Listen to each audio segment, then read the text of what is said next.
If you've been watching the final season of Stranger Things, you may have noticed a familiar book making a powerful return. A Wrinkle in Time, the groundbreaking Newbery Medal-winning novel, has surged back into the spotlight. And joining us today is Charlotte Jones Voikilis, the granddaughter of author Madeleine L'Engle, to talk about why this story still resonates more than 60 years later. Good morning to you. Good morning. So glad to have you with us. So A Wrinkle in Time has been beloved for decades, but now it's experiencing this major resurgence thanks to Stranger Things. What has it been like to see this new generation start to discover your grandmother's work? It's been a real thrill to see it emerge in Stranger Things.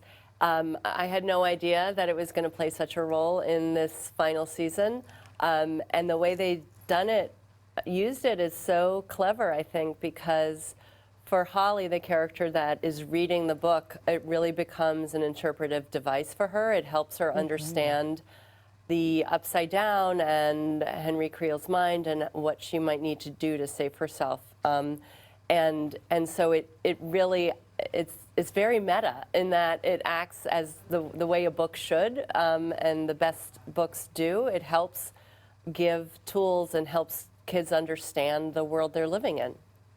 Do you think that's why the two themes fit so naturally, A Wrinkle in Time and Stranger Things? I think they fit naturally because both are about children facing insurmountable odds and evil, and they also are able to fight it because of the loyalty and love they have for each other and their friend group. So I think there's a lot of common themes and parallels to them. Yes, even the characters you've described, Meg Murray, Charles Wallace, and Calvin as story cousins to the kids from Hawkins. Yeah. So what similarities do you see from the characters even across generations? So I think this idea that individuality is important, and that even the things that make us feel out of place or odd or different can actually be our strengths. I think Will finally discovers that in Stranger Things. That is what Meg has to understand. She's given her faults by Mrs. Whatsit, and so she has to learn to accept and value the things that she had thought were her deficits as things that actually make her unique and powerful. And it's not, and beyond that, it's not just that, like, oh, now I understand and I am an individual who can act. I am an individual who can act because I love my friends, and that it's in service to other people as well, not just about being a powerful individual. Yes, yes. Well, you just talked about individuality, and your grandmother wrote boldly about it, about love, about resistance and conformity. So why do you think those themes feel just as urgent today as they did when she first wrote the book and first published it? Because we're still facing incredible odds. There are still forces that would like to erase individuality, forces that can be value cruelty over anything else, and that today we need stories and we need that remind people that friendship and bravery is more powerful than fear. Yes, we still need those.